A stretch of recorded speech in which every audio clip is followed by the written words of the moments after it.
नमस्कार। आज data bytes में मैं बात करूंगा हवाई यात्रा की। और उसका एक पहलू ऐसा है जिसमें हम सब, आप और मैं, एक तरह से दोषी हैं। शायद जाने अनजाने में आपको ये भी नहीं पता होता कि आपका दोष क्या है। क्या आप जानते हैं कि जब आप हवाई यात्रा बच्चों के साथ कर रहे होते हैं तो सबसे बड़ा रिस्क बच्चों का होता है, न कि आपका। और आप बच्चों पर कितना ध्यान देते हैं जब आप उड़ान भरते हैं? वो शायद इसलिए भी है कि बच्चों को इन्वॉल्व करके हवाई हादसे बहुत ही रेयर होते हैं। कभी 10 साल, एक साल में एक बार कोई ऐसा हादसा होता है जहाँ पे छोटे बच्चे इन्वॉल्व होते हैं। इसीलिए शायद सरकार भी, एयरलाइन भी और हम और आप भी इस तरफ बिल्कुल ध्यान नहीं देते हैं। जो लोग डेटा बाइट्स कार्यक्रम के बारे में नहीं जानते हैं उनको मैं बता दूं कि डेटा बाइट्स मेरा एक अनियमित कार्यक्रम है। ये मैं कभी कभी अपने regular what does this data से के कार्यक्रम की जगह मैं ये प्रस्तुत करता हूँ। डेटा बाइट सेक्शन में मैं जनता के लिए प्रासंगिक मुद्दों के बारे में तथ्य और आंकड़े प्रस्तुत करता हूँ। कई बार डेटा अप्रिय भी हो सकता है या परेशान करने वाला भी हो सकता है। दर्शकों को सावधानी बरतने की सलाह दी जाती है। डेटा बाइट्स एक नियमित कार्यक्रम नहीं है। मैं इसे कभी कभी और केवल तभी प्रस्तुत करता हूँ जब कुछ महत्वपूर्ण मुद्दा सामने आता है और दर्शकों को इसके बारे में जागरूक किया जाना चाहिए। तो ऐसा ही आज एक बहुत ज़रूरी मुद्दा है, इन्फेंट सेफ्टी ड्यूरिंग फ्लाइट्स, यानी कि बच्चों की सुरक्षा फ्लाइट के दौरान। अभी हाल ही में मैं एक फ्लाइट में जा रहा था जहां पे मेरे बगल वाली सीट बीच की छोड़कर एक महिला बैठी हुई थी।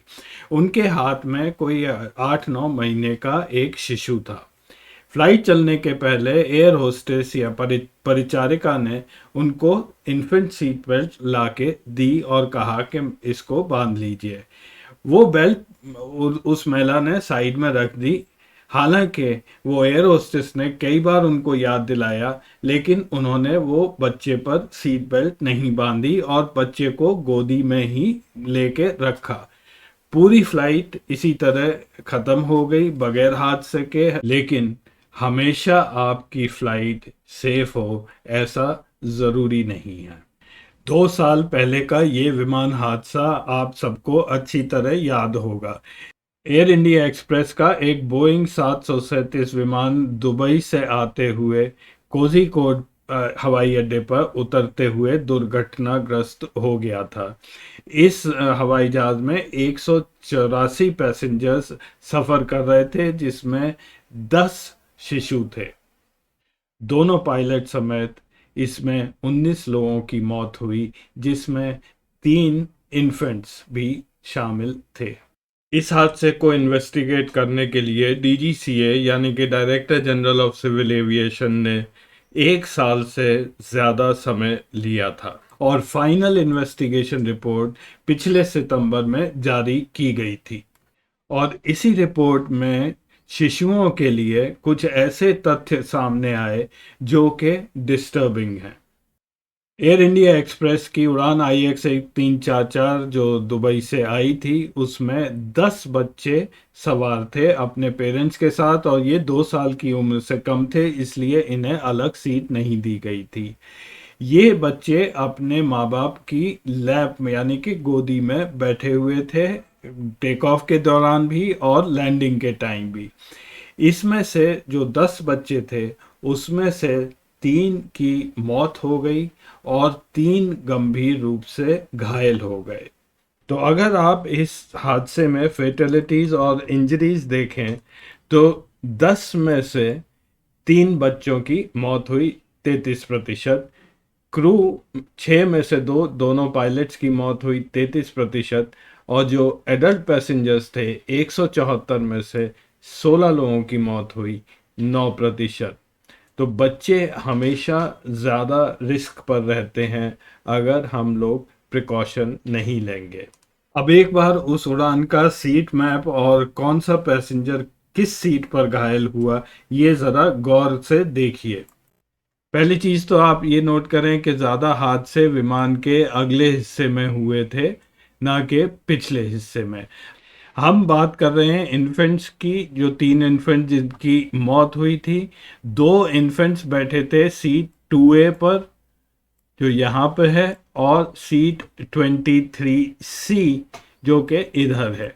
ये जो इन दोनों बच्चों की मौत हुई, जबकि को पैसेंजर यहाँ सरवाइव कर गए। और थर्ड इन्फेंट 25C में बैठे थे, जहाँ पे इन्फेंट और को पैसेंजर दोनों की इसमें मौत हो गई।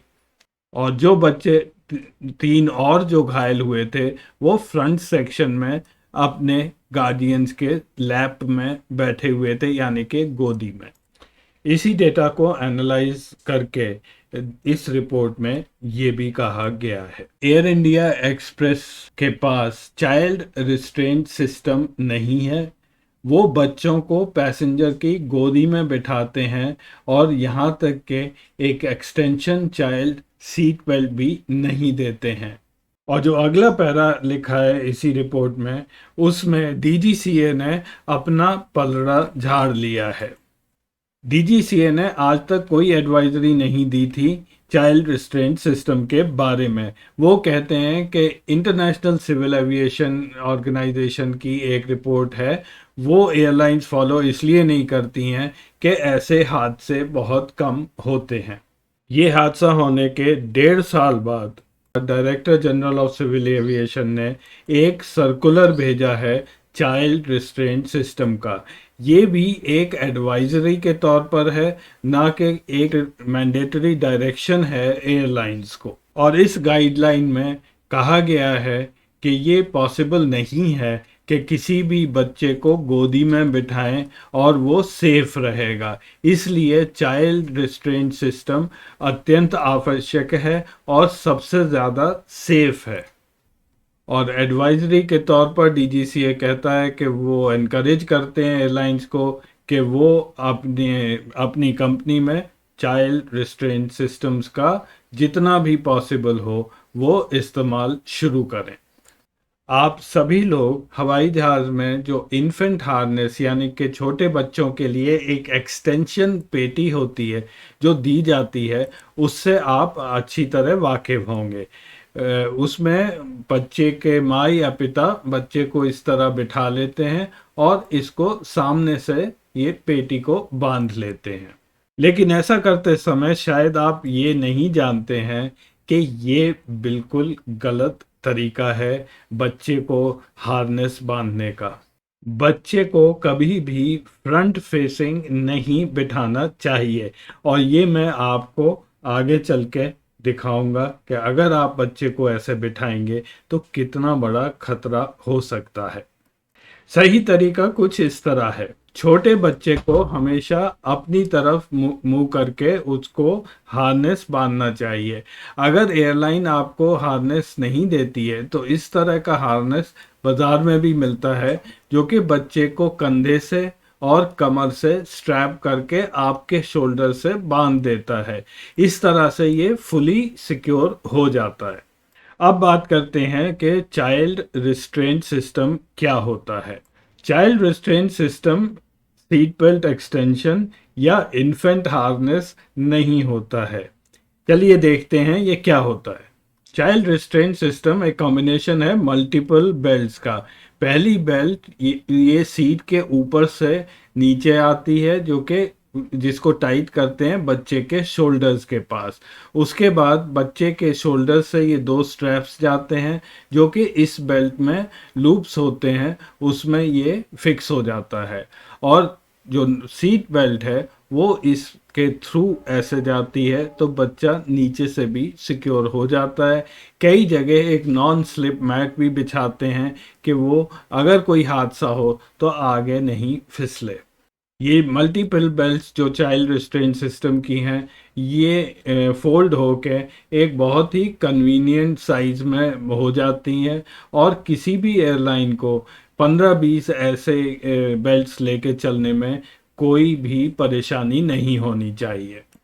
किसी भी फ्लाइट के 3 फेज़ होते हैं जो कि आप भली-भांति जानते हैं। सबसे पहला होता है take off. Now take off में खतरा तब आता है जब टेक ऑफ कभी पायलट को अबॉर्ट करना पड़े, यानी कि टेक ऑफ करने से पहले ही उसको ब्रेक लगाने पड़े।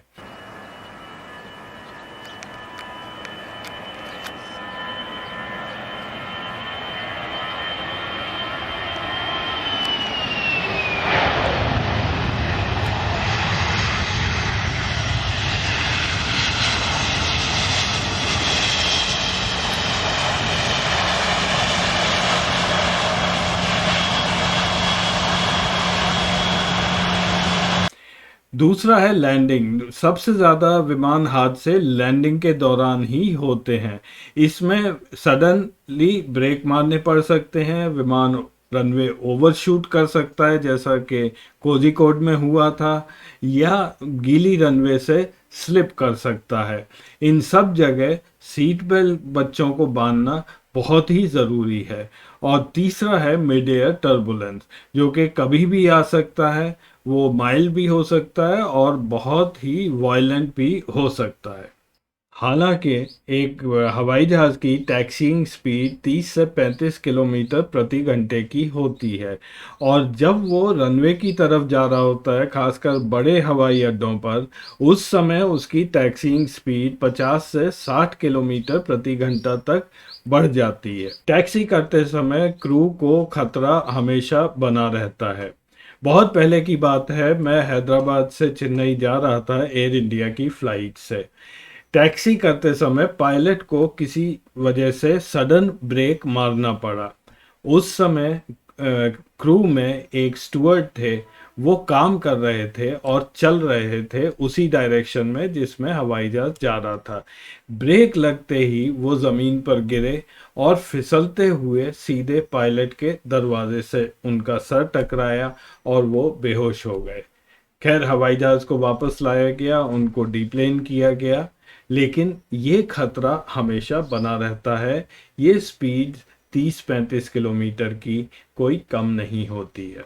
तो टैक्सीइंग स्पीड 30 से 50-60 किलोमीटर प्रति घंटे की होती हैं। मैं दो स्पीड्स की और बात करूंगा, एक होती है V1 और एक होती है VR। V1 स्पीड वो होती है कि अगर पायलट को हवाई जहाज रोकना है तो V1 स्पीड से पहले ही रोकना पड़ेगा। एक बार अगर V1 पहुंच गया, उसके बाद जहाज को टेक ऑफ करना ही पड़ेगा, और अगर उसके बाद अबॉर्ट किया तो दुर्घटनाग्रस्त हो सकता है। अगली स्पीड टेक ऑफ सीक्वेंस में VR या रोटेट बोलते हैं। ये वो स्पीड होती है जब पायलट हवाई जहाज का नोज व्हील ऊपर उठा देता है और उड़ान भरने की तैयारी करता है। तो एयरबस 320 या बोइंग 737 या एयरबस 380, इनकी V1 और VR स्पीड्स कितनी होती हैं, ये रेंज मैं यहाँ पर आपको दिखा रहा हूँ। V1 टिपिकली 220 से 260 किलोमीटर प्रति घंटे की होती है, और VR यानी कि रोटेट स्पीड 275 से 300 किलोमीटर प्रति घंटे की होती है। इसी तरह से लैंडिंग स्पीड्स भी लगभग इन्हीं के बीच में होती है। अब मैं आपको दिखाऊंगा कि गोदी में बच्चे को बिठाना कितना खतरनाक है और क्या वो जानलेवा हो सकता है।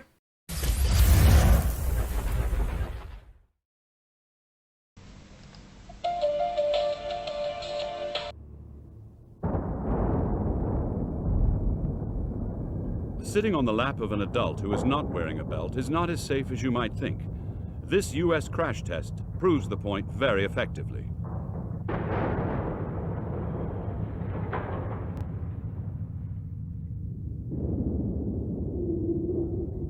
Lying on the rear seat without a belt is also dangerous. In a collision at 50 kilometers an hour, a child weighing 20 kilos is subjected to forces corresponding to the weight of a baby elephant.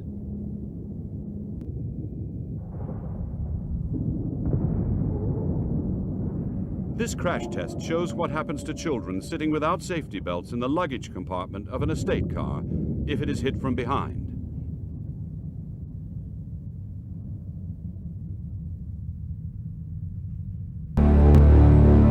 parent is driving with a baby in the passenger seat. In the back, a 10-year-old with a 3-year-old kneeling and looking out of the back window. Neither is in a seatbelt. This is a 30-mile-an-hour crash test. The front of the vehicle is well deformed, but the passenger compartment in this test has remained stable.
ये crash test sequence गाड़ियों का है, लेकिन हवाई जहाज़ में भी कुछ अलग नहीं होगा।